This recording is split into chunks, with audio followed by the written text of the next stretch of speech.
Chapter का नाम है human I and the colourful world, जिसमें से ह्यूमन आई वाला पार्ट जो है इस साल के एग्जामिनेशन में से क्या कर दिया गया है, हटा दिया गया है। तो बचा कौन सी केवल और केवल we have to study about the colourful world. अब ध्यान से सुनेंगे कलरफुल वर्ल्ड में हमें क्या क्या टॉपिक्स पढ़ना है, ठीक है। तो कलरफुल वर्ल्ड में बेसिकली हमको केवल और केवल 4 टॉपिक्स पढ़ने हैं। कौन कौन सा? तो पहला टॉपिक ये पढ़ना है कि reflection of light through a triangular glass prism. मतलब जब हम एक लाइट को एक ग्लास प्रिज्म से हम भेजेंगे तो वो कैसे कैसे उसमें रिफ्लेक्शन करके वो बाहर निकलेगा। पॉइंट नंबर 1 हो गया। दूसरा जो आपका जो पढ़ना है टॉपिक जो है वो है आपका dispersion of light through a glass prism. मतलब जब एक लाइट को जब आप एक ग्लास प्रिज्म से भेजोगे तो वो 7 कलर में बढ़ जाता है। कितने कलर में बढ़ता है? 7 डिफरेंट कलर्स में बढ़ जाता है। और इसी 7 कलर्स में बढ़ने वाले फिनोमिनन को हम क्या बोलते हैं? Dispersion of white light. बात समझ में आ रही है? अब ये हो गया आपका डिस्पर्सन ऑफ व्हाइट लाइट। इसके बाद आपको पढ़ना है एटमॉस्फेरिक रिफ्रैक्शन। क्या पढ़ना है? Atmospheric refraction. एटमॉस्फेरिक रिफ्रैक्शन के बाद हमको पढ़ना है स्कैटरिंग ऑफ लाइट। क्या पढ़ना है? बताइए कितने टॉपिक्स हो गए हमारे? 4। पहला, लाइट का पास होना कहां से? By a glass prism. दूसरा, dispersion of white light through a glass prism. तीसरा, एटमॉस्फेरिक रिफ्रैक्शन। चौथा क्या है हमारा? Scattering of light. मेनली क्या टॉपिक है इसमें भी? मेन टॉपिक क्या है? तो मेन 3 टॉपिक है। डिस्पर्सन ऑफ व्हाइट लाइट कौन है? और दूसरा क्या है? एटमॉस्फेरिक रिफ्रैक्शन क्या है? और तीसरा क्या है? Scattering of light. बोलो कौन मेन 3 टॉपिक कौन कौन है? डिस्पर्सन, दूसरा एटमॉस्फेरिक रिफ्रैक्शन और तीसरा क्या? अब सुनो, इन तीनों पे बेस कुछ नेचर में बहुत ही बेहतरीन वंडरफुल फिनोमिना हमको दिखता है। कौन कौन? तो डिस्पर्सन ऑफ लाइट का आपका एग्जांपल होगा आपका रेनबो फॉर्मेशन। क्या? इंद्रधनुष का दिखना आकाश में। ये किस प्रिंसिपल पे बेस्ड है आपका? Dispersion of white light. किस पे है? तो डिस्पर्सन ऑफ व्हाइट लाइट का एक हम पढ़ेंगे क्या? हम प्रिंसिपल एप्लीकेशन कहां पे? रेनबो फॉर्मेशन में। दूसरा, एटमॉस्फेरिक रिफ्रैक्शन, उसमें हम पढ़ेंगे ट्विंकलिंग ऑफ स्टार। तारे क्यों टिमटिमाते हैं? एटमॉस्फेरिक रिफ्रैक्शन में क्या पढ़ेंगे हम लोग? Twinkling of star. Why do stars twinkle in the sky. और इसके बाद जो हम पढ़ेंगे इसमें पढ़ेंगे advance sunrise and delayed sunset. मतलब सूरज अपने एक्चुअल टाइम से 2 मिनट पहले उगता है और सूरज डूब जाता है एक्चुअल में, फिर भी वो उगा हुआ रहता है 2 मिनट तक एक्स्ट्रा। तो ये ऐसा क्यों होता है? ये सब हम पढ़ेंगे किस टॉपिक में? एटमॉस्फेरिक रिफ्रैक्शन में। किसे पढ़ेंगे? ठीक है। तो हम लोग 3 वंडरफुल फिनोमेना बात कर लिए। एक हो गया रेनबो, दूसरा क्या होगा? ट्विंकलिंग ऑफ स्टार, तीसरा क्या होगा? Advance sunrise and delayed sunset. ठीक है। इसका हम पढ़ेंगे स्कैटरिंग ऑफ लाइट। क्या पढ़ेंगे? स्कैटरिंग ऑफ लाइट, जिसमें आप पढ़ोगे Y the colour of sky is blue. इसमें हम पढ़ेंगे क्या? स्काई का कलर कैसा होता है? ब्लू। क्यों होता है स्काई का कलर ब्लू? बात समझ में? फिर हम पढ़ेंगे क्या कि अगर अर्थ के एटमॉस्फेयर से बाहर जाओगे, स्पेस से आप अर्थ को देखोगे तो आपका एटमॉस्फेयर पूरा कैसा दिखेगा? ब्लैक। कैसा दिखेगा? ब्लैक। क्यों? क्योंकि बाहर में एटमॉस्फेयर नहीं होता है। तो ऐसा क्यों होता है? फिर आप इसमें पढ़ेंगे क्या कि जब आप लोग देखिएगा मॉर्निंग में, ड्यूरिंग मॉर्निंग में क्या होता है? कलर ऑफ सन इज कैसा होता है? रेड। और ड्यूरिंग सनसेट कैसा होता है? रेड। तो why the colour of sun is red during sunrise and sunset. तो ये सारी चीजें हम पढ़ने वाले हैं इस चैप्टर में। एक बार रिकॉल कर क्या पढ़ने वाले हैं? तो पहला टॉपिक क्या है? Refraction of light through a glass prism. Refraction of light through अ। दूसरा टॉपिक है हमारा क्या? Dispersion of white light. इसमें हम क्या पढ़ेंगे? रेनबो। क्या पढ़ेंगे? दूसरा क्या? तीसरा क्या है हमारा?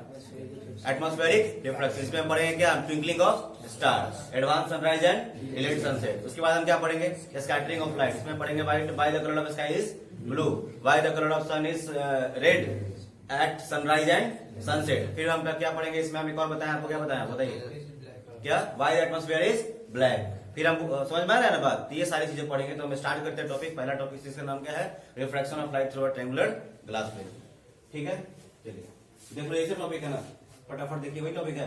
पहला क्या है? Refraction of light through a glass prism. दूसरा क्या है? Dispersion of light by a glass. इसमें हम क्या पढ़ेंगे? Rainbow formation.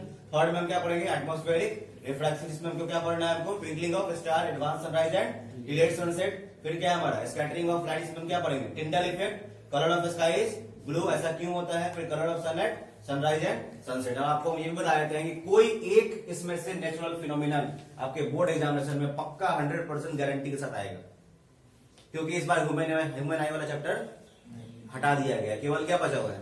Colourful world. तो पहले भी आता था इसका क्वेश्चन, एक इस बार भी आपको आएगा, कोई ना कोई एक जरूर आएगा। पूछ सकता है कि स्टार क्यों ट्विंकल करते हैं, या आपसे ये पूछ सकता है कि ये कलर ऑफ स्काई ब्लू क्यों होता है, या आपसे पूछ सकता है कि सन एट सनराइज एंड सनसेट पे रेड क्यों होता है, ठीक है। और ये आपसे पूछ सकता है क्या कि आप एक्सपेरिमेंट करके बताइए किसका, dispersion of light by glass prism. या पूछ सकता है कि हम रिफ्रैक्शन ऑफ लाइट करें ग्लास प्रिज्म से तो कैसे कैसे रह जाएगा, उसको बना के दिखाइए। तो कुछ भी एक क्वेश्चन आपको एग्जाम में पक्का रहेगा इससे। तो फर्स्ट टॉपिक स्टार्ट करते हैं क्या, पहले तो ग्लास प्रिज्म के बारे में जानिए, ग्लास प्रिज्म क्या होता है। तो ग्लास प्रिज्म कुछ ऐसा दिखता है, देखो ऐसा ग्लास प्रिज्म। तो ग्लास प्रिज्म क्या होता है, तो ग्लास प्रिज्म एक ट्रांसपेरेंट ऑब्जेक्ट होता है। क्या होता है, ट्रांसपेरेंट ऑब्जेक्ट होता है जिसमें कि 3 रेक्टेंगुलर फेसेस होते हैं। कैसे फेस होते हैं, 3 रेक्टेंगुलर फेस होते हैं और 2 ट्रायंगुलर एंड्स होते हैं। कितने ट्रायंगुलर एंड्स होते हैं, 2। देखो ये ट्रायंगुलर एंड दिख रहा है, एक एंड, इसके ठीक सामने वाला क्या हो गया, 2। ये कैसा फेस है, ये रेक्टेंगुलर, इसके पीछे भी क्या होगा रेक्टेंगुलर, और नीचे भी क्या होगा। तो कितने रेक्टेंगुलर फेसेस और ट्रायंगुलर एंड्स कितने हैं, तो इसका मतलब ये हुआ कि एक प्रिज्म एक ट्रांसपेरेंट ऑब्जेक्ट है जिसके पास 2 ट्रायंगुलर एंड्स हैं और 3 रेक्टेंगुलर फेसेस होते हैं। क्लियर है। अब इसी प्रिज्म से हमको लाइट को पास कराना है और देखना है कि लाइट कैसे रिफ्लेक्ट करेगा। तो अगला टॉपिक क्या है, reflection of light through a glass prism. तो देखेंगे यहाँ पे मैं फिगर बना के दिखा दिया, सीधा दिखाओ फिगर, बोलो बना के दिखा दे, सीधा फिगर दिखा है, बना के दिखाए, चलो देखिए। तो मान लीजिए ये प्रिज्म है, ये क्या है हमारा प्रिज्म, ठीक है। इसमें वो क्या भेजना है हमको, लाइट।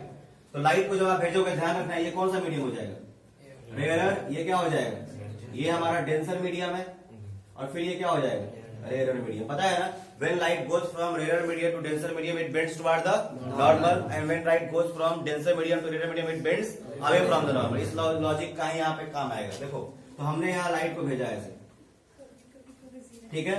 जैसे ही लाइट को भेजोगे तो ये हमारा क्या हो जाएगा, पॉइंट ऑफ इंसिडेंस है, this is point of incidence. और मैंने आपको बता रखा है कि जहां भी पॉइंट ऑफ इंसिडेंस होता है वहां पे अपन क्या ड्रॉ करते हैं, नॉर्मल। क्या ड्रॉ करते हैं, और नॉर्मल जो आपका इमेजिनरी लाइन जो होता है वो सरफेस के परपेंडिकुलर होता है, सरफेस के। तो देखो ये सरफेस है हमारा, परपेंडिकुलर ऐसे होगा, तो ये हमारा यहाँ पे नॉर्मल बन जाएगा ऐसे, ठीक है। This is the normal.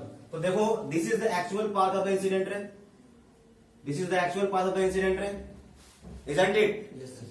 सो क्या लाइट रे ऐसे जाएगा, क्या नहीं जाएगा ऐसे। क्या करें, बिकॉज यहाँ पे उसका मीडियम क्या हो जा रहा है, चेंज हो जा रहा है। तो वो बताओ इसका देखो नॉर्मल यहाँ है, नॉर्मल का है, तो या तो ये टुवार्ड्स द नॉर्मल बेंड करेगा या तो away from the normal bend करेगा। तो बताओ क्या होगा, वो towards normal, because light is entering to the which medium, denser medium, rare to denser, so it bends towards the normal. ये ऐसे झुक जाएगा, यहां से नॉर्मल की तरफ झुक गया जैसे, क्लियर है। और झुक के फिर आगे तक यहां गया, जैसे ही यहां गया तो लाइट का रास्ता क्या हो जा रहा है, बदल जा रहा है, फिर से आपका मीडियम बदल रहा है। अब वो कहां से कहां जा रहा है, now light is going from denser medium to rare medium, and again the direction of light will change. So first of all what we will do, we will just make a normal here at this point of incidence. यहाँ पे क्या draw करेंगे, normal. तो normal कैसे draw करते हैं, surface के perpendicular. So this is the normal. Okay.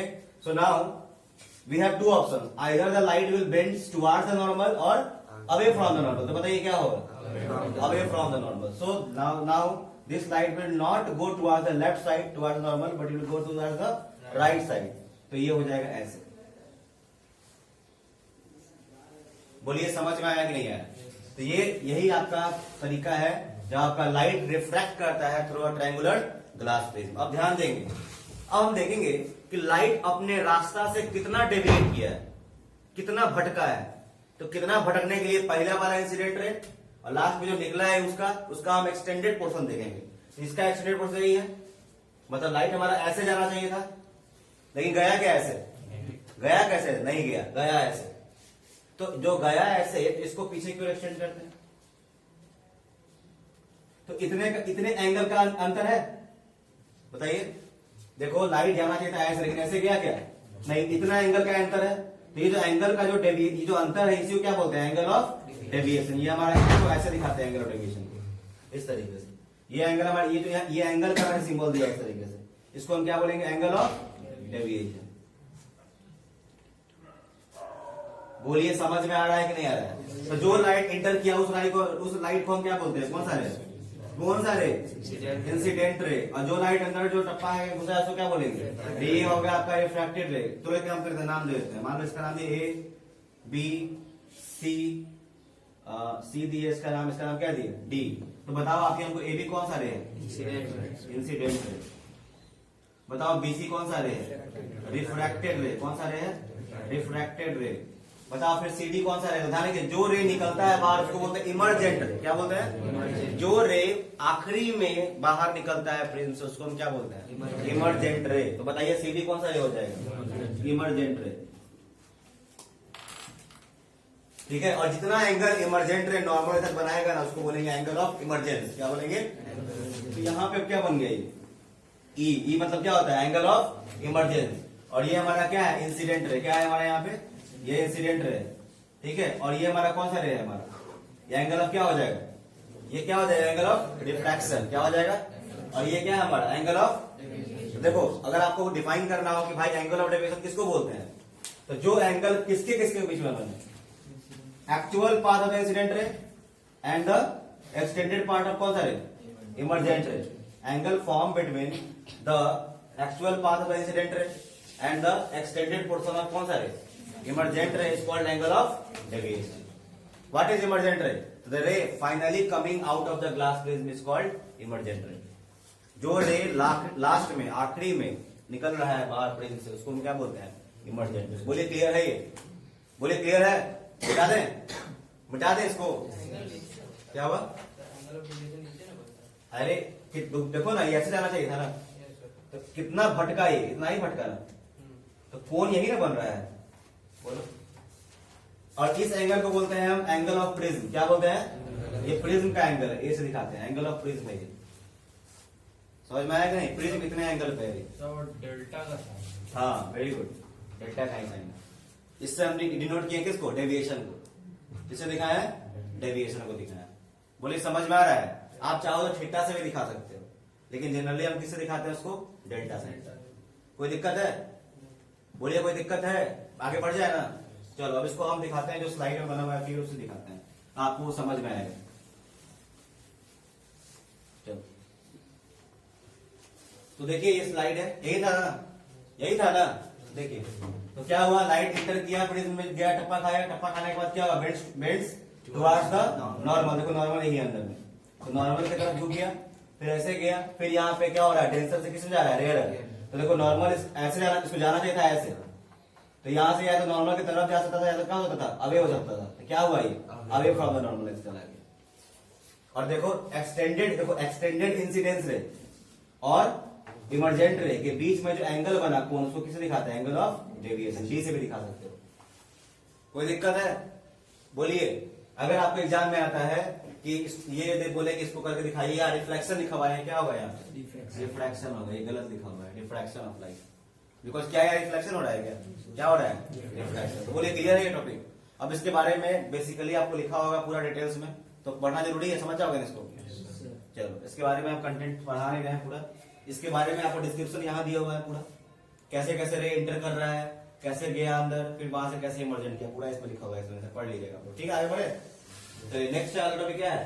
Dispersion of white light by a glass prism. ध्यान दीजिएगा, न्यूटन साहब ने 1665 में, न्यूटन साहब ने 1665 में ये बताया कि व्हाइट लाइट जो होता है, व्हाइट लाइट किसको बोलते हैं? सनलाइट को। किसको बोलते हैं? कि सनलाइट जो होता है यानी व्हाइट लाइट, वो 7 कलर से मिलके बना होता है।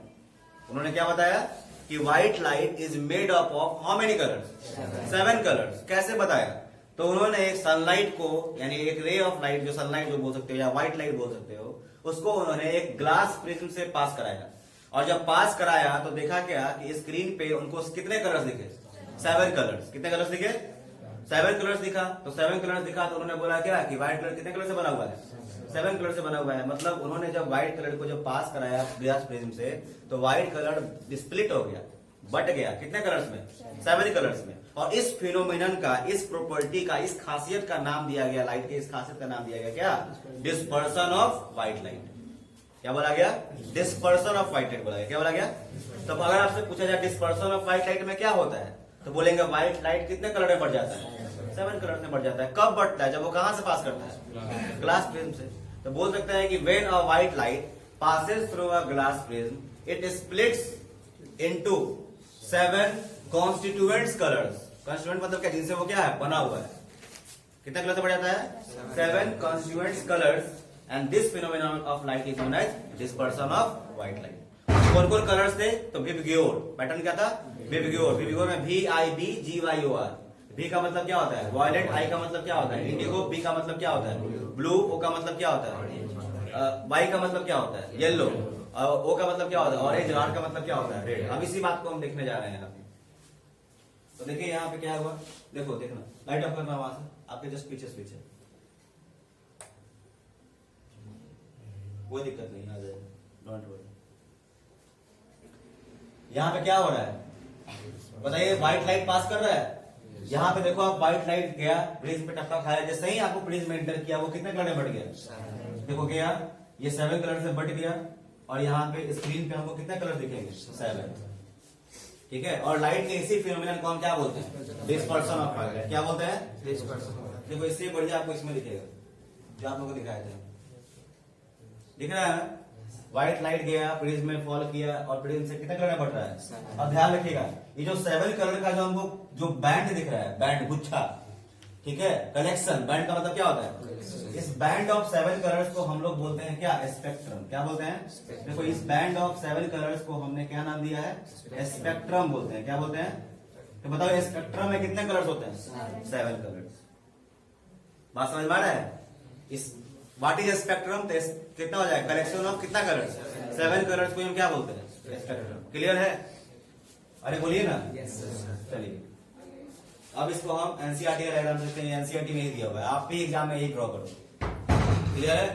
एग्जाम में आप ऐसे ही बनाओगे। डिस्पर्सन ऑफ व्हाइट लाइट आता है कि आपको with the help of a neat and clean diagram so the dispersion of white light, तो आपको ऐसे ही बनाना पड़ेगा। कलर नहीं करना पड़ेगा, कुछ नहीं करना है, बस यहाँ क्या लिख दोगे? VIBGYOR, बस पैटर्न दिखा दीजिएगा। क्लियर है? कलर आपको नहीं करना है। क्लियर है? बोलिए। तो बताइए इसको, हाउ वी विल डिफाइन। हम बोल सकते हैं ना कि लाइट का 7 कलर्स में बटना जब वो कहां से पास करता है? ग्लास प्रिज्म से। तो इसी फिनोमेनन ऑफ लाइट को हम क्या बोलते हैं? Dispersion of white light. In English, the splitting of white light into कितना colours? 7 constituent colors when it passes through the glass prism is called dispersion of white light, and the colors are कौन कौन? VIBGYOR, और उसके बाद bracket देगा सबका। V का मतलब क्या है, B का, I का मतलब क्या है, सब बता देंगे हम। क्लियर है? फिर बोलेंगे क्या? The band of 7 colours obtained on the screen. Screen पे कलर कहीं पे, कलर आपको कहीं पे भी देखना है तो देखने के लिए आप क्या लगाओगे? स्क्रीन। मान लो हमने यहाँ पे लगा दिया ऐसे स्क्रीन, तो इसी स्क्रीन पे आपको ये 7 कलर दिखेगा। तो इस स्क्रीन पे जो 7 कलर का जो बैंड ऑफ कलर्स है 7 कलर्स का, उसको क्या बोलते हैं? स्पेक्ट्रम। क्या बोलेंगे? स्पेक्ट्रम। बस खत्म हो गया डिस्पर्सन ऑफ लाइट। इसका थ्योरी देख लीजिए फटाफट। कब डिस्कवर किया था न्यूटन ने इसको? 1665 में। ठीक है, वही सब है। उन्होंने देखा क्या कि जब बीम ऑफ व्हाइट लाइट को जब पास कराया गया ट्रेवलर ग्लास प्रिज्म से, तो white light splits to form a band of कितना colours? 7 colours on the white screen. और कलर्स कौन कौन थे? Violet, indigo, blue, green, yellow, orange and red. इस पैटर्न को क्या बोलते हैं? विबग्योर। ठीक है, यही था ना आपका।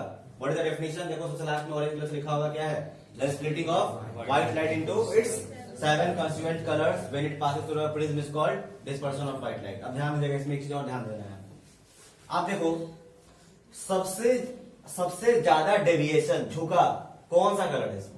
वायलेट। पूछ सकता है कि डिस्पर्सन वाला क्वेश्चन देगा, which colour deviated the most? Most मतलब क्या? सबसे ज्यादा। कौन डेविएट किया सबसे ज्यादा? Violet. Which colour deviated the least? कौन हो जाएगा? रेड। क्लियर है? एक और क्वेश्चन बनता है, जो कलर सबसे कम डेविएट करता है ना, उसका स्पीड सबसे ज्यादा होता है। तो बताओ सबसे कम डेविएट कौन किया है? रेड। यानी रेड का कलर सबसे क्या है? ज्यादा है। जिसका स्पीड ज्यादा, आप बोलिए। सही तो बोल रहे हैं? सही बोल रहे हैं। कलर बोल दिया, आप स्पीड में बोला। सही तो बोल रहे हो? कलर सबसे ज्यादा बोल रहे हैं। नहीं, कलर का स्पीड वही मतलब। ठीक है, समझ में आ रहा है कि नहीं आ रहा है? बोलिए, कौन कलर सबसे कम डेविएट किया है? रेड। यानी रेड का स्पीड सबसे क्या है? ज्यादा है। और आपका सबसे कम स्पीड किसका है? वॉयलेट का है। अब ध्यान दीजिएगा, जिसका स्पीड ज्यादा उसका वेवलेंथ भी क्या होगा? ज्यादा। जिसका स्पीड ज्यादा उसका वेवलेंथ ज्यादा, यानी सबसे ज्यादा वेवलेंथ किसका होता है? रेड का। सबसे कम किसका होता है? वायलेट का। इसीलिए देखिएगा ठंड में, कुहासे में, या डेंजर का जो सिंबल, डेंजर का जो साइन होता है, डेंजर का साइन, उसमें कौन सा कलर इस्तेमाल करते हैं? रेड। वाई? बिकॉज रेड सबसे जल्दी आपका क्या होता है? ट्रेवल करता है। ठंड भी रहेगा, कुहासा भी रहेगा, तो सारे कलर्स आपके एटमॉस्फेयर में डेविएट हो जाएंगे, मतलब स्कैटर हो जाएंगे, लेकिन रेड हमारे आंखों तक क्या होता है? पहुंच जाता है। बिकॉज रेड का वेवलेंथ क्या होता है? ज्यादा होता है, मतलब इसका स्पीड क्या होता है? ज्यादा होता है, और सब कलर रास्ते में रह जाएगा, और ये आपके आंख तक क्या हो जाता है? पहुंच जाता है। इसलिए डेंजर वाले साइन में किसका इस्तेमाल करते हैं? रेड। तो रीजन क्या होगा? Because the wavelength of red is क्या होता है? Highest out of all the 7 colours. Clear है? चलिए, अब न्यूटन ने क्या बोला, इसमें आप क्या देख रहे हो? व्हाइट लाइट कितने कलर में बट रहा है? व्हाइट लाइट कितने कलर में बट रहा है? 7 कलर में। तो न्यूटन ने बोला क्या? न्यूटन सोचा क्या इसका उल्टा भी ट्रू है क्या, कि अगर व्हाइट लाइट 7 कलर में बढ़ता है तो क्या हम ऐसा कर सकते हैं कि सातों कलर को मिला करके फिर से हम व्हाइट लाइट बना सकते हैं क्या? तो न्यूटन ने इसको प्रूव किया और देखा कि ऐसा होता है कि व्हाइट कलर जब 7 कलर से बढ़ जाता है तो फिर हम एक प्रिज्म लगाए। क्या लगाए? प्रिज्म। उल्टा। कैसे लगाएंगे? उल्टा। तो उन्होंने देखा क्या स्क्रीन पे क्या बन गया? कैसा बन गया? White light. देखो यहाँ पे फिर से डिस्पर्सन का रिप्रेजेंट हो चुका है। चलिए, अच्छा डिस्पर्सन क्यों होता है बताइए? अगर रिजल्ट आता है, क्वेश्चन आता है, व्हाई डिस्पर्सन ऑफ लाइट क्यों होता है? बिकॉज जो भी कलर्स होते हैं उसमें व्हाइट लाइट में, सबका अपना अपना क्या होता है? स्पीड होता है। इसी कारण से सारे कलर्स अपने अपने अलग अलग एंगल पे क्या होता है? डिवाइड हो जाता है। देखो यहाँ व्हाई डिस्पर्सन। तो the dispersion of white light occurs because colours of जो व्हाइट लाइट जो होते हैं, व्हाइट लाइट के जो कलर्स होते हैं सातों, ट्रेवल्स, वो ट्रेवल करते हैं कितने, कैसे स्पीड पे? डिफरेंट स्पीड से। कहां से? Through the glass. और इसी के लिए सबका अपना अपना स्पीड होता है, तो इसलिए सब अपने अपने स्पीड में क्या करता है? अलग अलग डेविएशन को करता है, और इसी कारण से हमको व्हाइट लाइट में कितने कलर दिखते हैं? 7। क्वेश्चन आ सकता है, what is the cause of dispersion of light? हमको पता है डिस्पर्सन ऑफ लाइट क्या होता है, एग्जाम में क्या पूछेगा? कॉज। तो क्या बोलोगे? Because the colours of white light, all the colours of white light have passes at different speeds या travels at different speed। कहां से? Through the glass prism. इसी कारण से सारे कलर्स जो हैं वो बेंड करते हैं डिफरेंट एंगल्स पे विद रिस्पेक्ट टू कौन सा रे? इंसिडेंट रे के। जब वो कहां से पास करता है? प्रिज्म से। सबसे कम डेविएशन कौन करता है? रेड। सबसे ज्यादा वायलेट। अब देखो, रिकॉम्बिनेशन ऑफ क्या? Spectrum colours to give white light. मैंने क्या बताया? रिकॉम्बिनेशन मतलब दोबारा क्या करना है उसको, जो कंबाइन करके क्या बनाना है? White light. क्या इसका पॉसिबल है ये? यस। किसने प्रूव किया है? न्यूटन ने। क्या लगा करके? एक और प्रिज्म लगा, उल्टा की सीधा? उल्टा। देखिए दिखा, लाइट ऑन कर दीजिए। देखिए, न्यूटन वाज द फर्स्ट। पहला बात, न्यूटन ने पहला साइंटिस्ट जिन्होंने ग्लास प्रिज्म से क्या ऑब्टेन किया था? Spectrum of sunlight. स्पेक्ट्रम में कितने कलर्स? 7 कलर्स। ठीक है। न्यूटन ने देखा कि इसका उल्टा भी क्या है? ट्रू है। When Newton placed a second identical prism, Newton ने जब एक और सेम साइज का प्रिज्म रखा, ठीक है, किस पोजीशन में? इन्वर्टेड, उल्टे पोजीशन में। किसके रेस्पेक्ट में? तो पहले प्रिज्म के रेस्पेक्ट में। तो सेकंड प्रिज्म जो था वो रिकम्बाइन कर दिया, सबको क्या कर दिया? जोड़ दिया। तो फिर से कितने कलर्स को? 7 कलर्स को। किसमें? व्हाइट बीम ऑफ लाइट में, जो कि स्क्रीन पे आपको दिख रहा है। यहाँ देख रहे हो? व्हाइट लाइट गया, कितने कलर में बटा? 7 कलर से बटा, और ये सातों कलर फिर से आपका उल्टा प्रिज्म से पास करके किसमें बन गया? व्हाइट में। अब इस एक्सपेरिमेंट से ये 100% प्रूफ हो जाता है कि white light is made up of 7 colours, क्योंकि उसका उल्टा भी क्या होता है? वही मिल जाता है। नहीं हो गया? व्हाइट लाइट से 7 कलर, फिर 7 कलर से कौन सी मिल गया? White light. इसका मतलब व्हाइट लाइट किस कलर से बना हुआ? कितने कलर से बना हुआ है? 7 कलर से बना हुआ है। बोलिए, क्लियर है? अरे बोलिए। ये भी आपको एग्जाम में आ सकता है, बिकॉज ये भी आपको एनसीईआरटी में दिया होगा। क्लियर है? चलो, अगर रिकॉम्बिनेशन पे बोल दे बताने के लिए तो आपको ये दोनों ये डायग्राम बनाना पड़ेगा। ठीक है, यही था ना? चलिए, अब हम क्या? अच्छा, अब ध्यान देना। तो हमने देखा क्या? लाइट के पास एक प्रॉपर्टी होता है कि अगर उसको ग्लास प्रिज्म जैसा कोई कुछ भी दिख गया, ग्लास प्रिज्म के जैसा प्रॉपर्टी वाला, तो उससे पास करके लाइट कितना करने बढ़ जाएगा? 7। कब बटेगा? जब कैसा उसका स्ट्रक्चर होना चाहिए? ग्लास प्रिज्म जैसा। कैसा स्ट्रक्चर मिला उसको? ग्लास प्रिज्म के प्रॉपर्टी वाला कुछ भी मिल गया ना भाई लाइट को, तो लाइट उससे टकरा करके पास करके कितना करने बढ़ जाएगा? 7 कलर। और इसी प्रॉपर्टी का इस्तेमाल है आपका किसमें? रेनबो में। किसमें? रेनबो में। पता है ना, इंद्रधनुष कितने कलर्स होते हैं? 7। अब जो हमारा क्वेश्चन है कि डिस्पर्सन ऑफ व्हाइट लाइट का हमारे एटमॉस्फेयर में कहाँ इस्तेमाल है? रेनबो फॉर्मेशन में। इसमें कहाँ यूज है? रेनबो फॉर्मेशन में। कैसे होता है? हाउ रेनबो इज फॉर्म, ये क्वेश्चन आता है। रेनबो कैसे बनता है? तो सुनिए मैं ध्यान से, ध्यान से। होता क्या है, चलो मैं रेनबो वाला दिखाया था ऊपर, ये रेनबो यही होता है रेनबो। अब देखो रेनबो में क्या होता है, क्या है कि सबसे पहले बात की, रेनबो तो बहुत बढ़िया लगता है हम लोग आकाश में।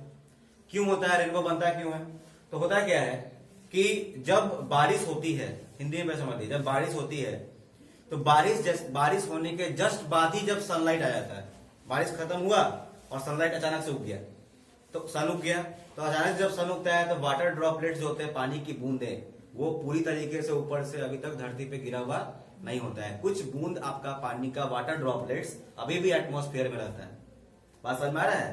पानी का बूंद अभी भी एटमॉस्फेयर में क्या रहता है? सस्पेंडेड रहता है, उसी में रहता है एटमॉस्फेयर में। अभी वो सब नीचे अभी अर्थ पे नहीं आया रहता है। अब आपका सन क्या हो गया है, उधर से सनराइज कर चुका है।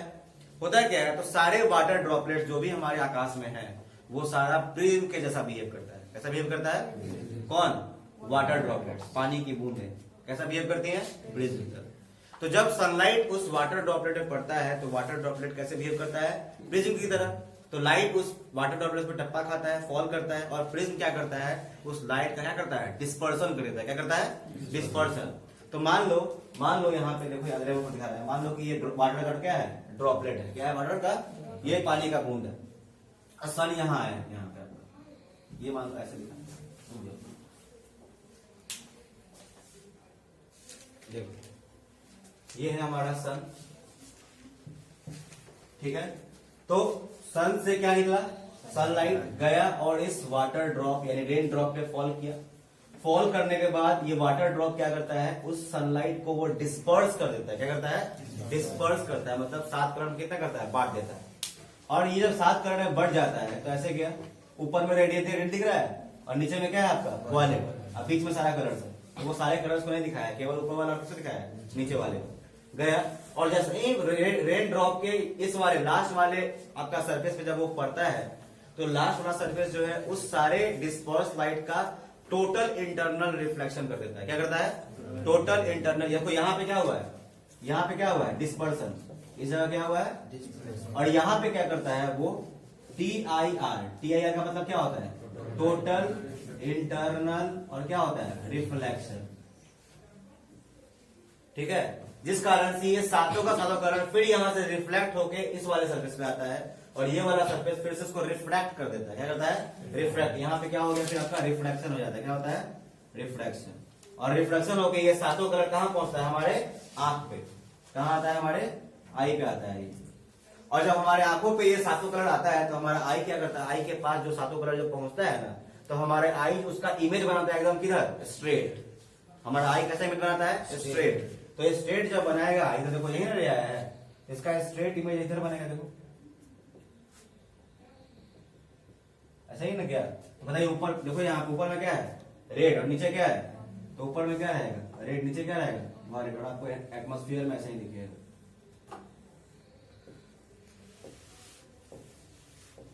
नीचे क्या रहेगा? DIBGYOR।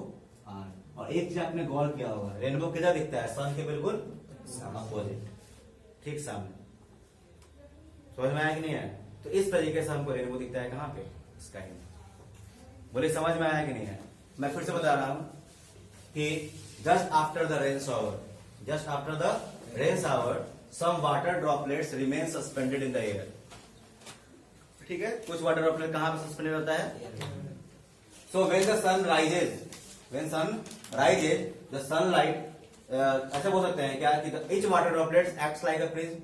ईच वाटर ड्रॉपलेट मतलब सारा वाटर ड्रॉपलेट कैसा बिहेव करता है? प्रिज्म के जैसा। So when the sunlight enters the water droplet it dispersed it, then क्या? Then they goes total internal reflection and finally reflection and enters to our eye, and our eye sees a rainbow in the sky towards the opposite side of the sun। और ये आपको diagram बनाना पड़ेगा। Clear है?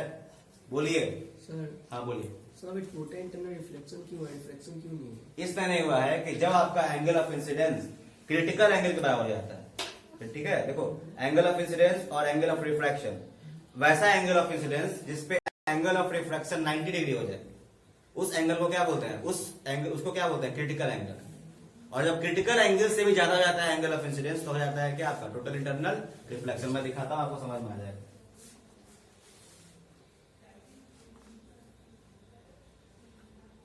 देखिए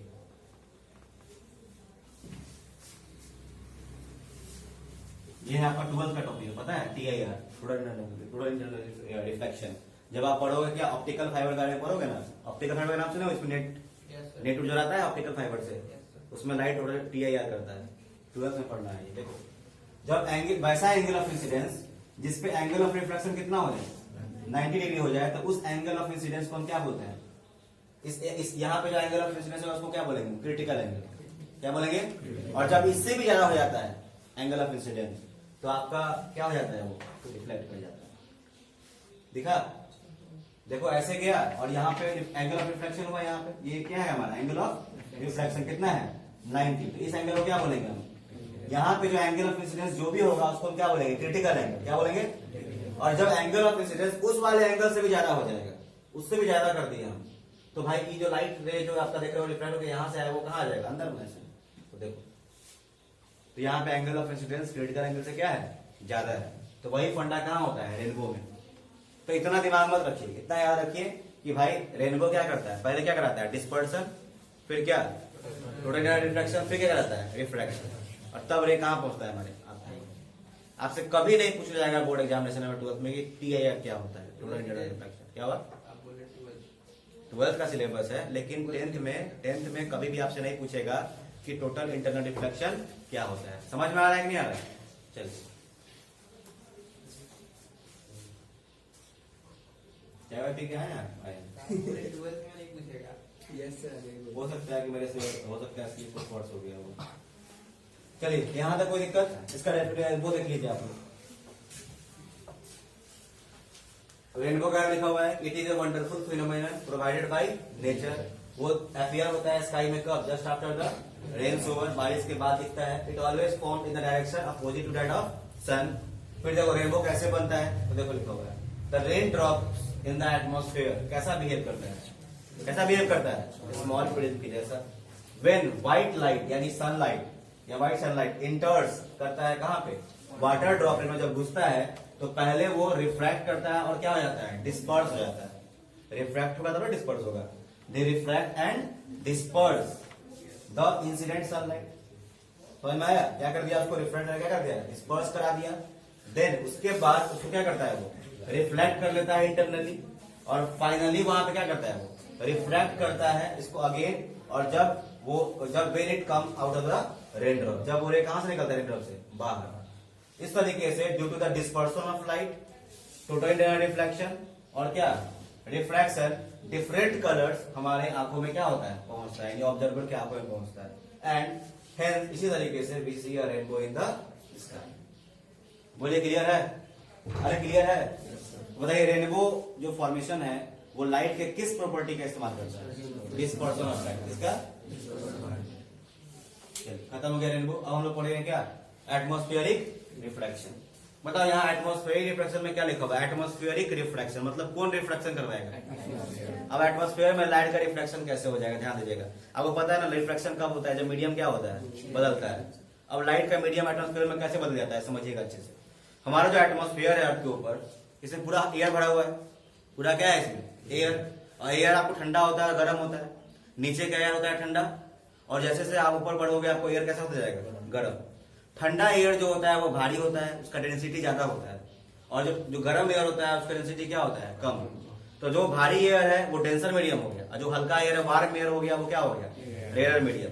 तो ध्यान देना, नीचे सबसे डेंसर हो गया, फिर उसके ऊपर क्या हो जाएगा, रेयर। तो हमारा जो एयर जो होता है ना एयर, तो एयर के टेम्परेचर के हिसाब से हमारा एटमॉस्फेयर जो है डिफरेंट डिफरेंट लेयर्स में क्या है, बटा हुआ है। जैसे सबसे नीचे वाला सबसे क्या होगा, डेंसर मीडियम, फिर उससे बाद उससे रेयर, फिर उससे रेयर, ऐसे ही करते करते हमारा एटमॉस्फेयर बटा हुआ है।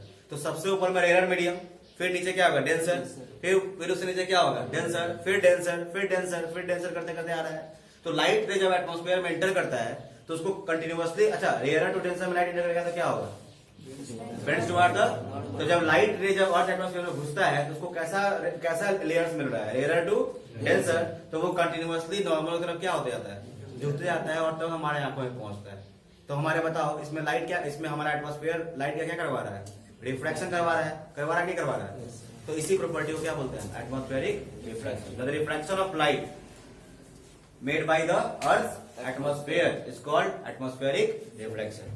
ठीक है, या क्या बोलोगे, the refraction of light caused by the, किसके द्वारा, अर्थ atmosphere is called atmospheric refraction. बोलिए क्लियर है, अरे बोलिए ना। अर्थ हमारा जो एटमॉस्फेयर जो रिफ्रैक्शन करवाता है, या हमारे एटमॉस्फेयर में जो लाइट का जो रिफ्रैक्शन होता है, उसी रिफ्रैक्शन को हम क्या बोलते हैं, एटमॉस्फेरिक रिफ्रैक्शन। जो रिफ्रैक्शन अर्थ के एटमॉस्फेयर के द्वारा हो, उस रिफ्रैक्शन को हम क्या बोलते हैं, एटमॉस्फेरिक रिफ्रैक्शन। बोलिए क्लियर है, एकदम शांत हो, नहीं क्लियर है?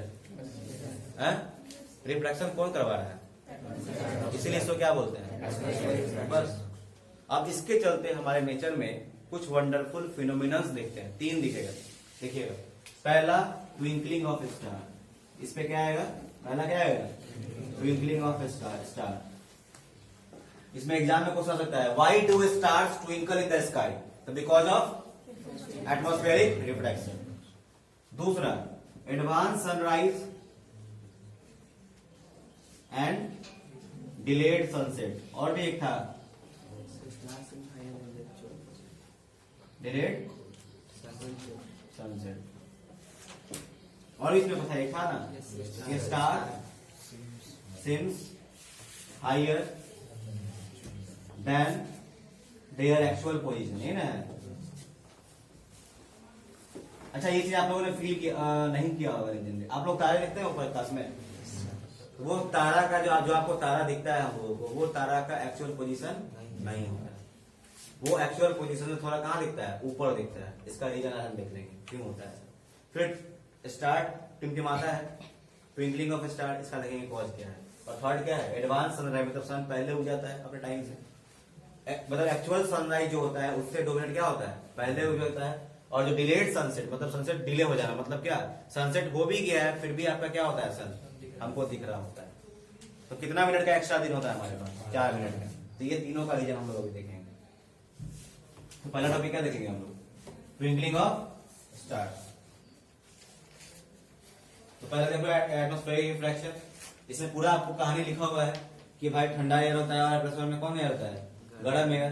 तो नीचे वाला एयर कैसा होता है, ठंडा, तो डेंसर मीडियम हो गया। जैसे से ऊपर जाएंगे हमारा मीडियम क्या हो जाएगा, रेयर।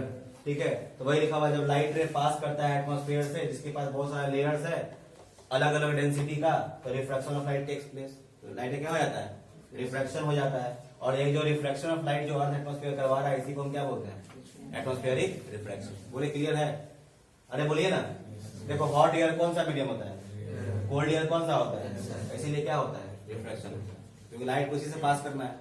चलो अब इसमें 3 को देखना है, कौन कौन, twinkling of star, the star seems higher than they are actually are, advance sunrise and delayed sunset. तो फर्स्ट ये ना ट्विंकलिंग ऑफ स्टार, क्या है ये, ट्विंकलिंग ऑफ स्टार। तो तारे क्यों टिमटिमाते हैं ये देखेंगे। तो देखिएगा, हम बता दे रहे हैं कि हमारे अर्थ का जो एटमॉस्फेयर है, वो हमेशा उसका जो फिजिकल कंडीशंस है, टेम्परेचर, वो हमेशा सेम नहीं रहता है। वो हमेशा क्या कर रहा होता है, वैरी कर रहा होता है। क्या टेम्परेचर सेम रहता है, हमेशा वैरी कर रहा होता है, कभी ज्यादा कभी कम। तो हम बोल सकते हैं physical condition of earth atmosphere is not constant all the time. The physical condition of the Earth's atmosphere is not same at all the time. ठीक है, so जब स्टार लाइट हमारे अर्थ एटमॉस्फेयर में आता है, तो समटाइम्स कभी कभी हमारा अर्थ एटमॉस्फेयर ज्यादा लाइट को रिफ्लेक्ट करवा देता है, तो हमारे आंखों में क्या पहुंच जाता है, ज्यादा लाइट। तो हमको स्टार कैसे दिखता है, ब्राइट। और तुरंत फिर टेम्परेचर क्या होता है, चेंज कर जाता है, वैरी करता है। और वो अर्थ का टेम्परेचर क्या कर देता है, वैरी करते रहता है, चेंज होते रहता है। और तुरंत फिर अगले मोमेंट क्या होगा, अगले मोमेंट क्या हो जाएगा कि हमारा अर्थ एटमॉस्फेयर क्या करेगा, बहुत ही कम लाइट को रिफ्लेक्ट करवाएगा, और फिर वो हमारे आंख में पहुंचेगा, तो हमको स्टार कैसे दिखेगा, डिम। तो ये चीज हमारा कंटिन्यूअसली चलते रहता है, और इसी कारण से हमको क्या होता है, स्टार क्या करता है, ट्विंकलिंग करते हुए दिखता है हमको, कहाँ पे, स्काई में। तो what is the actual line of this twinkling of star process is here. देख लो ऐसे दिखता है आप लोगों को, ट्विंकलिंग ऑफ स्टार सही होता है ना। तो देखो कुछ some time bright, some time bright, some time dim. Bright dim क्या है, सब माया जाल है। क्योंकि अगर हमारे लाइट में, हमारे आंख में अगर ज्यादा लाइट पहुंच गया तो हमको क्या दिखेगा, ब्राइट। कम लाइट पहुंच गया तो क्या दिखेगा, डिम। सिंपल सा फंडा है ना। इसी लाइट में वोल्टेज को बढ़ा दो, है ना, वोल्टेज बढ़ा दीजिएगा, लाइट का इंटेंसिटी भी क्या हो जाएगा, बढ़ जाएगा। हमको लगेगा बाहर रोशनी बहुत ज्यादा हो गई। वोल्टेज कम कर देंगे, भी क्या कर दिए, कम कर दिए, तो करंट भी क्या हो जाएगा, कम। तो लाइट का अपने क्या हो जाएगा, कम। तो आपको क्या दिखेगा, लाइट एकदम कम है ना, डिम हो गई। समझ में आया? ये काम कौन कर रहा है हमारा, ये बढ़ाना घटाना कौन कर रहा है, अर्थ का कौन चीज, एटमॉस्फेयर। क्यों कर पा रहा है, बिकॉज अर्थ का फिजिकल कंडीशन हमेशा सेम नहीं होता है, वो वेरीज करते रहता है, वो भी कंटिन्यूअसली, वो चेंज होता रहता है क्या आपका, कंटिन्यूअसली। समझ में आ रहा है, क्लियर है ये चीज।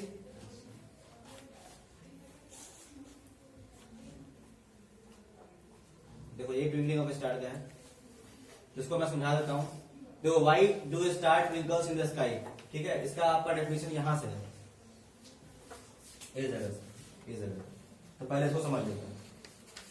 The physical condition of the earth atmosphere is not constant, यानी कांस्टेंट मतलब क्या, same, and varies continuously. This is the 100 रुपया लाइन, ठीक है, फॉर ट्विंकलिंग ऑफ स्टार। ये एकदम 100 रुपये वाला लाइन है, इसको एकदम चपका देना है। अगर आ गया एग्जाम में why do star twinkles in the sky, तो लाइन हम डालना है।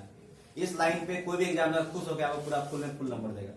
अगर आपको क्या टॉपिक रहा है आपका, why do star twinkle in the sky, clear है। अगर आपको ये भी लाइन याद नहीं है तो भाई बताया ना, एक ही उपाय है, क्या देखिए, ड्यू टू एटमॉस्फेरिक रिफ्रैक्शन। तब मजबूर हो जाएगा एग्जामिनर, कुछ ना कुछ नंबर जरूर हो जाएगा, वो काट नहीं सकता है, क्योंकि सबका जड़ वही है, कौन, एटमॉस्फेरिक रिफ्रैक्शन। उसके बाद जब डाल दीजिएगा ना, तो आपको क्या मिल जाएगा, फुल मार्क्स। या केवल ये भी डाल देगा तो क्या मिल जाएगा, full marks.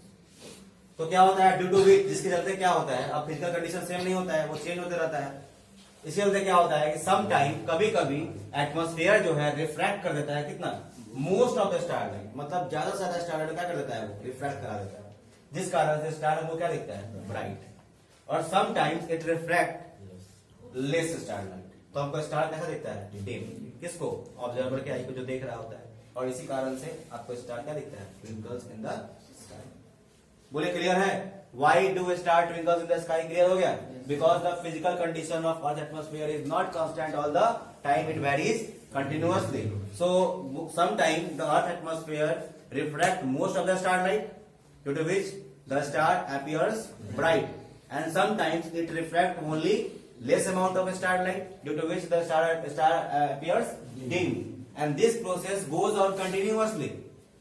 This process goes on continuously. So the observer who is seeing the star, so see that the star twinkles in the sky. Clear है, चलो इसके बाद जब इसमें एक क्वेश्चन और ऐड हो जाता है कि स्टार अपने एक्चुअल पोजीशन से कहां दिखता है, ऊपर। देखो ऐसा इसलिए होता है, देखो यार, मान लो कि रहा हम लोगों का तारा, सबकी आंखों का तारा, ये ना, मम्मी लोग लोरी सुनाती थी ना बचपन में। देखिएगा ये स्टार है, ठीक है, और ये क्या है, ये अर्थ। आप लोग ना, आप मम्मी के लिए क्या हो, हम लोग स्टार, दूसरों के लिए पता नहीं क्या हो, नहीं पता। चलो ये स्टार है, और तो क्या होता है, यहाँ से लाइट निकलेगा, ये बहुत ज्यादा बड़ा ऐसा बन गया, छोटा सा बनाता है, नहीं तो ज्यादा छोटा होता है, ये स्टार, ठीक है। ये एक कौन पोजीशन है, एक्चुअल पोजीशन, देखो। और स्टार एक point size source of light है, पता है नहीं पता है। और यहाँ के लिए क्या है, बस एक पॉइंट साइज है, जिससे एक ऐसा पॉइंट जिससे क्या निकल रहा है, लाइट। फिर से लाइट आया, अर्थ में घुसा इसे। आपको पता ही है कि अर्थ का कैसा है, यहाँ पे लेयर्स है। अगर इस लाइट को अंदर घुमाना है तो भाई इन सभी लेयर से क्या होना होगा, गुजरना पड़ेगा। और ऊपर में क्या है, रेयर अर्थ, नीचे कौन सी है, फिर इससे डेंसर, फिर इससे। तो अगर लाइट को क्या करना पड़ेगा, कंटिन्यूसली क्या करना पड़ेगा, बेंड। क्या लाइट ऐसे जाएगा, नहीं जाएगा, वो क्या करेगा, यहाँ से झुकेगा, इसे बेंड करते करते करते करते करते क्या पहुंचेगा हमारे आंखों में। बात समझ में, मान लीजिए कि आपका आंख, आप स्टार को देख रहे हो, तो हमारा आई के पास जो फाइनल रे आता है उसका वो स्ट्रेट इमेज बनाता है। तो स्ट्रेट इमेज बनाएगा, देखो यहाँ पे, तो यहां बना, तो हमको स्टार यहां देखिए, क्या ये एक्चुअल पोजीशन है जो हमको दिख रहा है? बताइए आप। इस पोजीशन को क्या बोलते हैं? Apparent position. क्या बोलते हैं? Apparent position of star. ये डायग्राम बनाना पड़ेगा। अगर आपसे पूछे कि the star we see is slightly above than its actual position, इसको डायग्राम से बनाकर दिखाइए। तो आपको ऐसे दिखाना पड़ेगा। बोलिए, क्लियर है? बोलिए ना, कोई दिक्कत नहीं? तो इससे क्लियर हो गया आप लोगों का कि why star seems higher than the actually are. जहां पे वो एक्चुअली है उससे कहां दिखता है वो हमको?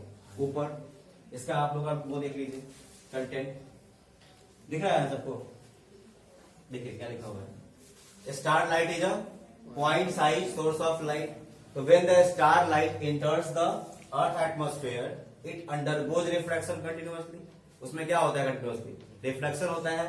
किसके द्वारा? By the layer of the earth atmosphere. कब तक होता है? जब तक कि वो हमारे आंखों में ना पहुंच जाए, मतलब until it reaches to our eye. मतलब स्टार लाइट जो अर्थ एटमॉस्फेयर में घुसता है उसमें कंटिन्यूअसली क्या होता है? रिफ्रैक्शन होता है, जब तक कि वो हमारे आंखों में ना आ जाए।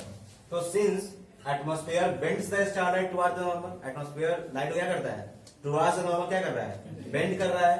तो the apparent position of star जो हमको दिखता है वो स्लाइटली क्या होता है? अलग होता है, different from the actual position. और इसी कारण से क्या होता है? स्टार सिम्स इस दूसरा लेवल में घुस गया है, इसलिए स्टार क्या होता है? Seems higher than they actually are. बोलिए, क्लियर है? या इसको यहां पे भी देख लो, ये भी एक चलेगा ये वाला।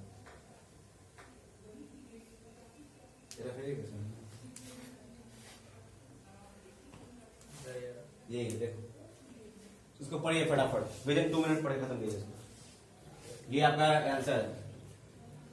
पहला क्या लेंगे? क्या चुकाएंगे? पहला light due to the star seems higher in the sky than actually are. अब इसका रीजन देंगे कि light coming from the star जो होता है वो इंटर करता है कहां पे? एटमॉस्फेयर में। तो वो उससे क्या होता है? रिफ्लेक्टेड होता है।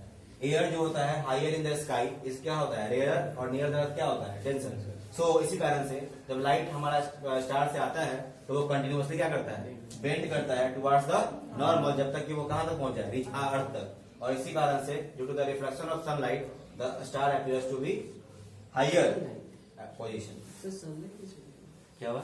Due to reflection of sunlight किसका रिफ्लेक्शन होता है? Star star light. क्लियर है? The star appear to be at a higher position. Clear है? बोलिए, अरे बोलिए ना, क्लियर है? अब why do planets not twinkle? Planet twinkle क्यों नहीं करता? ये भी एनसीईआरटी का क्वेश्चन है। प्लैनेट क्यों नहीं ट्विंकल करता है? तो मतलब स्टार कैसा लाइट था? Point size. और प्लैनेट जो होता है ना, प्लैनेट हम लोग के अर्थ से बहुत पास है, स्टार बहुत ज्यादा दूर है। इतना दूर है कि मतलब क्या बताएं आपको। और प्लैनेट बहुत नजदीक है।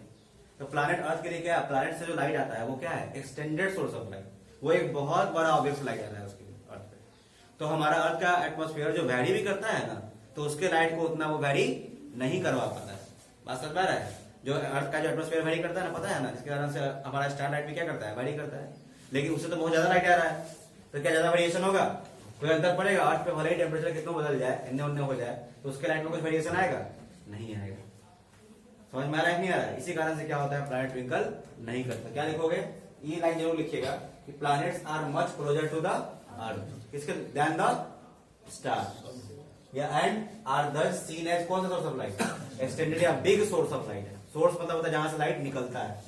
समझ में आ रहा है? कैसा सोर्स ऑफ लाइट है? बिग सोर्स ऑफ लाइट है।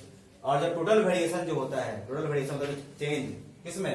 अमाउंट ऑफ लाइट में, जो कि हमारे आंख में पहुंचता है from all the individual points, जो सारे छोटे छोटे पॉइंट है, वो एवरेज आउट टू बी क्या है? 0। मतलब उसके लाइट में कोई वेरिएशन, टोटल वेरिएशन क्या होता है? 0 हो जाता है। और इसी कारण से प्लैनेट हमको ट्विंकल नहीं करता। ये लाइन जरूर लिखिएगा, ये लाइन।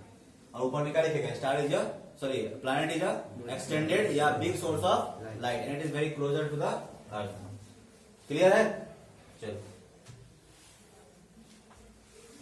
समझ में आया कि नहीं आया? बोलिए। प्लैनेट जो होता है वो एक्सटेंडेड सोर्स ऑफ लाइट होता है, अर्थ के बहुत पास होता है। और क्या होता है कि जो उसका अमाउंट ऑफ लाइट जो अर्थ में पहुंच रहा है, उसमें टोटल वेरिएशन जो होता है वो लगभग किसके बराबर होता है? 0 के बराबर। मतलब वेरिएशन होता ही नहीं, ना के बराबर होता है।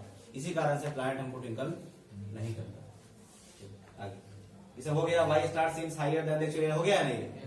नेक्स्ट अब आप क्या देखेंगे, एडवांस सनराइज है, डिलेड सनसेट। यहाँ देखिए, सन अपने एक्चुअल टाइम से 2 मिनट पहले उग जाता है, और सन सेट करने के बाद, मतलब डूबने के बाद भी हमको 2 मिनट तक क्या होता है, दिखते रहता है।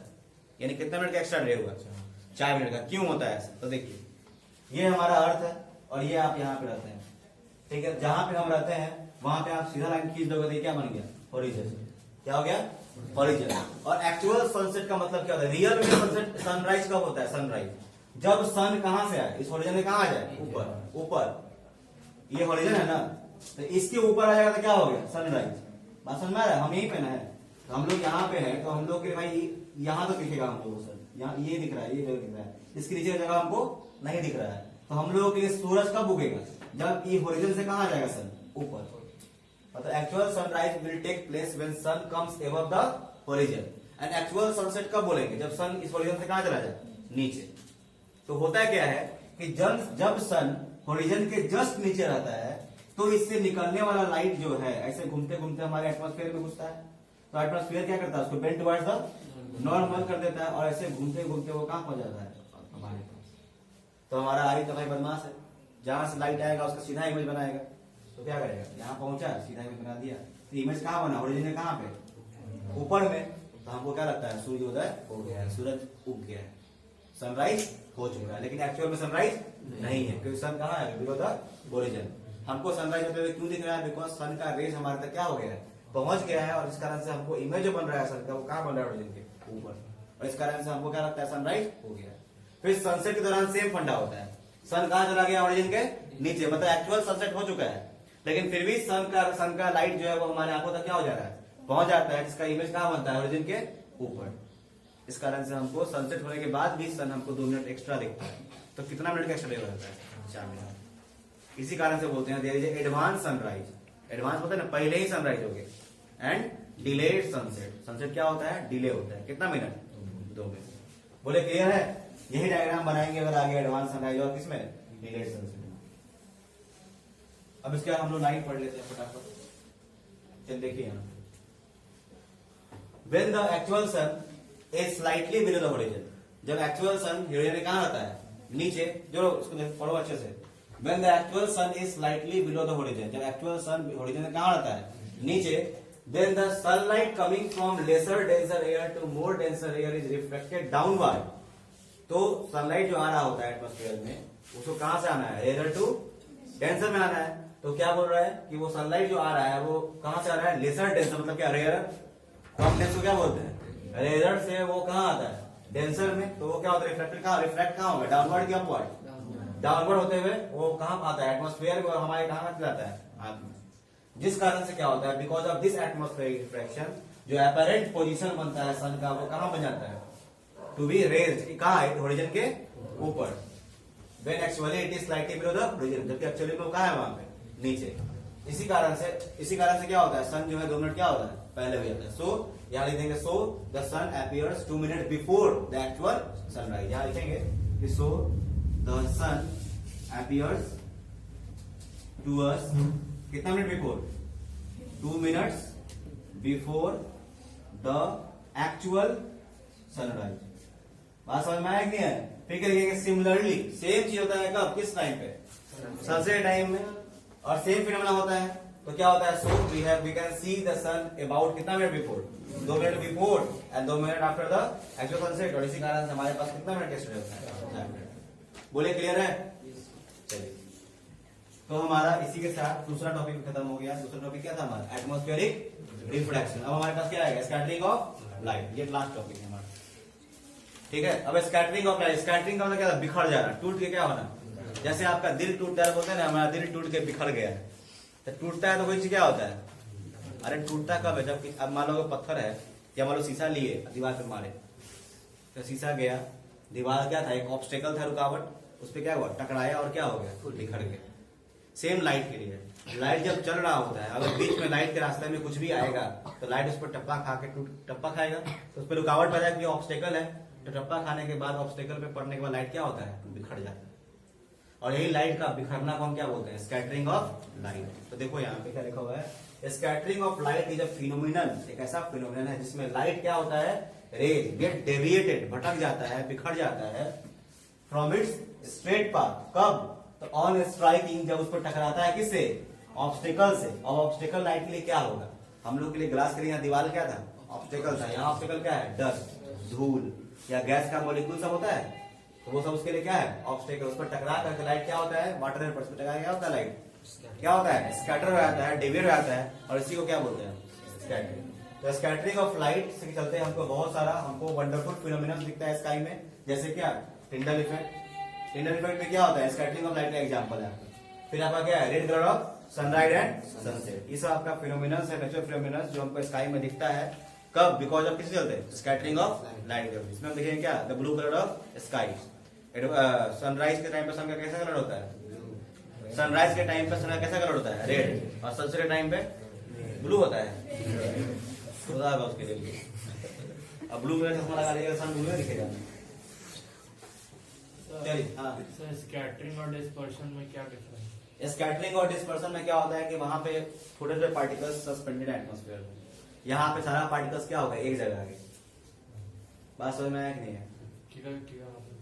देखो, ग्लास ब्रिज में क्या होता है? पूरा शीशा है ना, पूरा डेंसर है आपका, वहां इकट्ठा है एक जगह, एक ठोस आपका पूरा ऑब्जेक्ट आ गया पूरा यहाँ, समझ में? उसका रिफ्रैक्टिव इंडेक्स कुछ और होता है, और वहां पे एटमॉस्फेयर में जो आपका छोटे छोटे मॉलिक्यूल्स, उसका रिफ्रैक्टिव इंडेक्स क्या होता है? अलग होता है। ठीक है, तो यहाँ पे क्या हुआ कि लाइट में क्या होता है? सबके लिए लाइट, व्हाइट लाइट जो है उसमें सबके लिए तो भाई एक ही तरह का ग्लास, हर जगह कंपोजिशन क्या है? सेम है। सोचो, ग्लास ब्रिज में बनावट जो है हर जगह कंपोजिशन क्या है? सेम है। इसलिए लाइट के लिए, सारे कलर्स के लिए सेम मटेरियल मिल रहा है। सोचो, तो सेम मटेरियल मिल रहा है, सब कलर अपने अपने अलग अलग स्पीड पे क्या हो रहा है? जा रहा है। तो क्या हो रहा है? वहां डेविएशन हो गया सबका, जिस कारण से वो सात कलर दिख गया। लेकिन मॉलिक्यूल्स का साइज हमारे एटमॉस्फेयर में सबका सेम होता है क्या? नहीं होता है। सबका एक जैसा, कुछ का बड़ा, कुछ का छोटा, इस तरह से होता है। समझ में आ रहा है? इसलिए और एक पार्टिकुलर साइज का होता है, उससे भी छोटा हो, मतलब उसका जो साइज होता है जनरली ऐसा होता है। क्यों? जनरली आप देखो कलर ऑफ स्काई जो ब्लू होता है, क्यों होता है? बिकॉज ब्लू कलर का ही लाइट उससे क्या होता है? सबसे ज्यादा डेविएट कर पाता है, स्कैटर कर पाता है, इसलिए हमको स्काई कैसे दिखता है? ब्लू। तो सब डिपेंड करता है पार्टिकल के साइज पे। क्लियर है? और सेकंड पोजीशन, अब देखो स्कैटरिंग ऑफ लाइट देखिए। तो देखो यहाँ पे स्कैटरिंग लाइट में क्या होता है कि द लाइट इज स्कैटर्ड, बिखर जाना। कब? व्हेन इट फॉल, जब वो फॉल करता है बहुत सारे सस्पेंडेड पार्टिकल्स पे, जो एनवायरमेंट में सस्पेंडेड है। जब वो पार्टिकल्स कहाँ आते हैं? उसके रास्ते में। जब लाइट के रास्ते में जो सस्पेंडेड पार्टिकल्स आते हैं, तो लाइट उस पर टप्पा खा के फॉल करके क्या होता है? स्कैटर हो जाता है। और इसी फिनोमेनन को हम क्या बोलते हैं? Scattering of light. यहाँ लगा सकते हो आप, this phenomenon is called scattering of light. फिर देखो, the colour of scattered light. अब जो स्कैटर्ड लाइट जो निकलेगा, टकरा के लाइट निकलेगा उसमें से, तो लाइट जो निकलेगा उसका कलर डिपेंड करता है कि पार्टिकल का साइज कैसा है और वो लाइट का वेवलेंथ कैसा है। बात समझ में आ रहा है? टकरा करके जिस पार्टिकल से लाइट निकलेगा बाहर, तो बाहर निकलने वाला लाइट का कलर डिपेंड करेगा किस पे? साइज ऑफ किस पे? पार्टिकल पे। बात समझ में आ रहा है? देखो, लाइट टप्पा खाया पार्टिकल पे, फिर लाइट बिखर के निकलेगा कुछ, तो जो भी लाइट का कलर होगा वो किस पे डिपेंड करेगा? Size of particle. क्लियर है? चलो आगे। वेरी फाइन पार्टिकल जो होगा, जो बहुत छोटा पार्टिकल होगा, वो स्कैटर करेगा किसको? Blue light. क्यों? तो देखिए, आपको दो रास्ते रहते हैं, एक बहुत हाईवे है और एक क्या है? या टर्निंग देखते हो, टर्निंग मान लो ऐसे गोल सा रखें, और आपको बाइक दिए हैं, तो जरा बताना, अगर आप 200 किलोमीटर प्रति घंटा की रफ्तार से जा रहे हो और तो आपको टर्न करना है टर्निंग पे, एकदम खतरनाक टर्निंग पे, तो क्या आप में ज्यादा डेविएशन होगा? ज्यादा डेविएशन नहीं होगा। आप घुमाओगे लेकिन जाओगे ऐसे, होगा कि नहीं होगा? लेकिन आप मात्र 15 किलोमीटर पर आवर से जा रहे हो, आप आराम से क्या कर जाओगे? टर्न ले लोगे। यानी स्पीड कम है तो डेविएशन क्या हो गया? ज्यादा हो गया। स्पीड ज्यादा है तो डेविएशन क्या हुआ? कम। तो यही फंडा होता है कहाँ पे? Minor particles. लाइट का स्पीड बहुत, कुछ कलर का स्पीड क्या होता है? बहुत ज्यादा होता है। वो छोटा पार्टिकल होगा, सीधा निकल जाएगा बाहर, उसमें डेविएशन नहीं होगा। लेकिन जब स्मॉल स्पीड वाला लाइट जो होगा, उसके लिए वो छोटा पार्टिकल भी क्या हो जाता है? ज्यादा हो जाता है साइज, उसके लिए उसमें क्या हो जाता है? वो डेविएट कर जाता है। बात समझ में आ रहा है कि नहीं आ रहा है? तो वही चीज है, वेरी फाइन पार्टिकल जो है,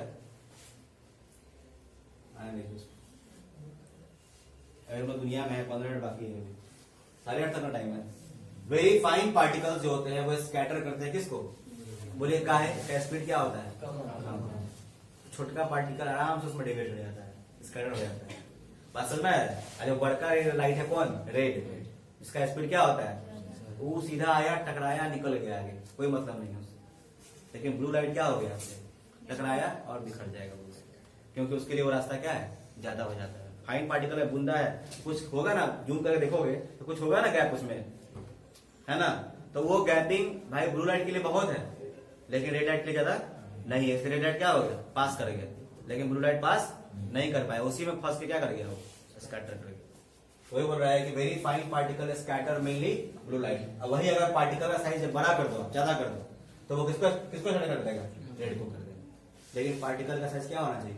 लार्ज। बात समझ में आ रहा है? चलो, due to the scattering of light चलते हैं हमको कुछ वंडरफुल फिनोमेनन दिखता है। कौन कौन सा? Blue colour of sky. Question आ सकता है, why do sky appears blue colour in the sky?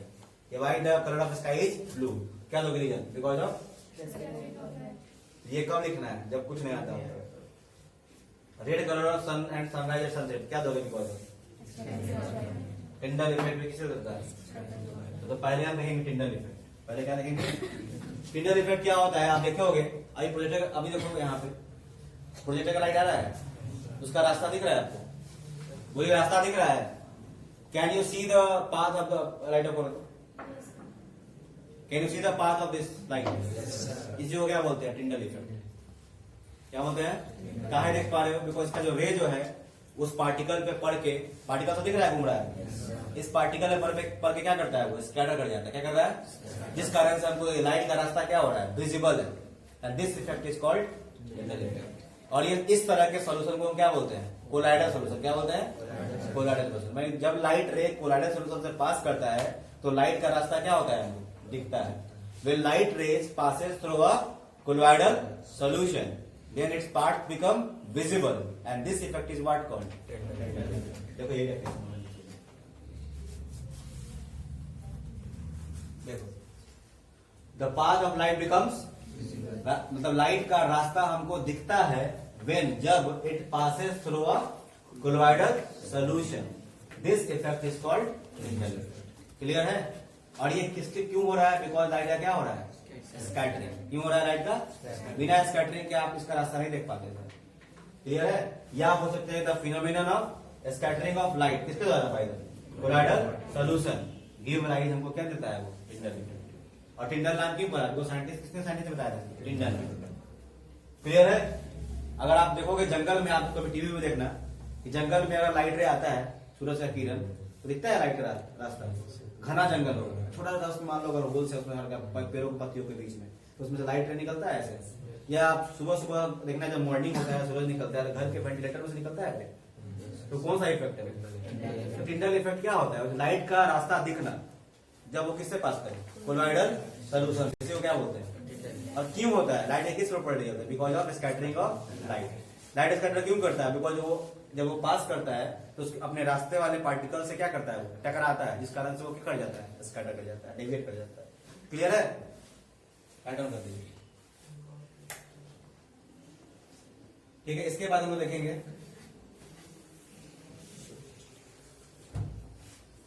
Why the colour of sky is blue. आप लोगों का स्काई ऐसा ही दिखता होगा, देखिए तो लाइट ऑफ कीजिए।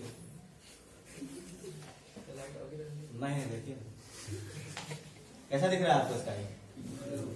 देखो दोनों अलग अलग नहीं है, दोनों हम अलग अलग इमेज बना ले रहे हैं। ऐसा भी दिखता है आपको, ऐसा भी दिखता है। आपको पता है ऐसा क्यों दिख रहा है? ऐसा इसलिए दिख रहा है क्योंकि लाइट में जो पार्टिकल्स होते हैं ना, वो जनरली बहुत छोटे छोटे पार्टिकल्स होते हैं। क्या होते हैं? Very fine particles are present in the earth atmosphere.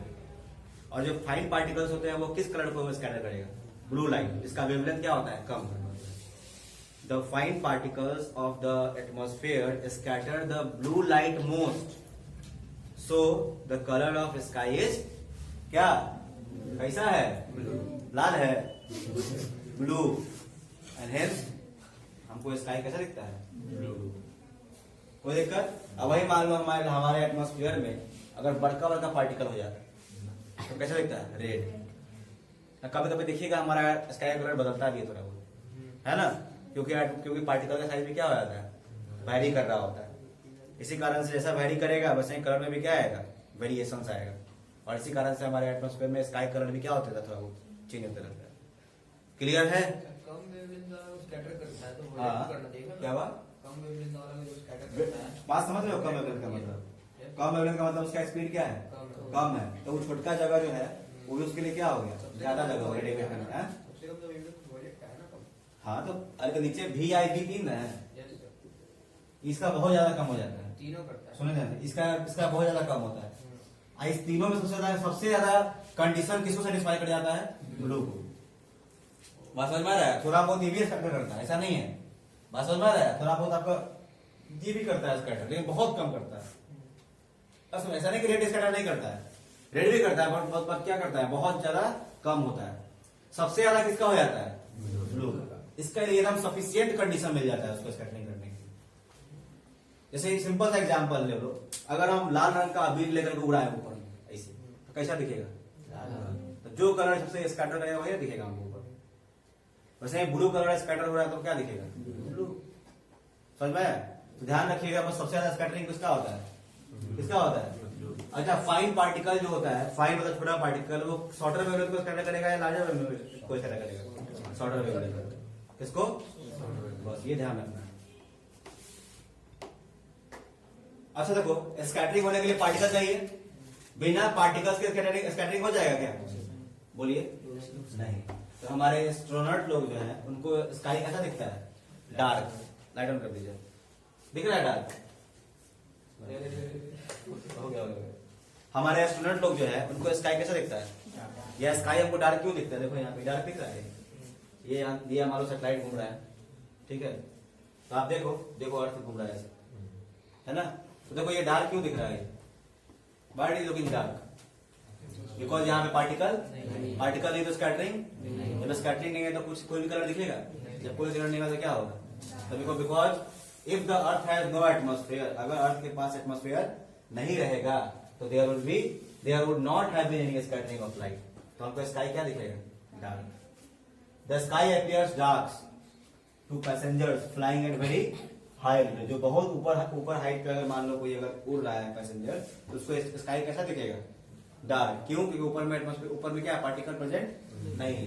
As scattering is not prominent at such height, उस साइड पे स्कैटरिंग नहीं होता, क्योंकि वहां पे पार्टिकल क्या होते हैं? बहुत कम होते हैं, नाक बराबर होते हैं। क्लियर है? अब देखेंगे colour of sun at sunrise and sunset. Sunrise के टाइम पे कलर का सन का कलर क्या होता है? क्या होता है? सनराइज के टाइम पे सन का कलर क्या होता है? रेड। सनसेट के टाइम पे कलर क्या होता है? रेड। क्यों? ये क्वेश्चन है। तो होता क्या है, देखिए यहाँ ये ऑब्जर्वर है, ये रहा आपका कौन चीज? ओरिजिन। क्या है आपका? ओरिजिन। तो होता क्या है, जब सन हॉरिजन के करीब रहता है सनराइज के टाइम पे, सुनिएगा बात, कहानी समझ लीजिए। जब सन हमसे बहुत दूर रहता है, अभी सूरज उगने वाला है, उस समय सन हमसे बहुत दूर है, सबसे ज्यादा दूरी पे है, ठीक है? बहुत दूर है, और वो हॉरिजन में कहाँ है? नीचे। तभी क्या हो चुका है? सनराइज हो चुका है। तो सन को हम तक पहुंचने में बहुत ज्यादा डिस्टेंस ट्रेवल करना पड़ता है। समझ में? सन को नहीं, इसको पहुंचना है। सनलाइट को हमारे तक पहुंचने में क्या लगता है? बहुत ज्यादा डिस्टेंस ट्रेवल करना पड़ता है, बहुत ज्यादा दूरी ट्रेवल करना पड़ता है। और सबसे ज्यादा स्पीड किस लाइट का होता है? तो रेस कौन जीतेगा?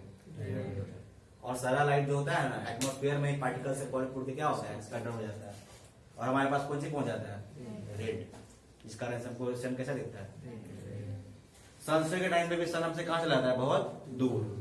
तो उस टाइम पे भी वही सेम फंडा है, सेम फिनोमेनन ऑकर्स कि आपको सारा लाइट क्या होता है? एटमॉस्फेयर में स्कैटर हो जाता है, और केवल को लाइट पहुंचता है हमारे यहाँ तक, रेड। इसलिए हमको क्या दिखता है? सन।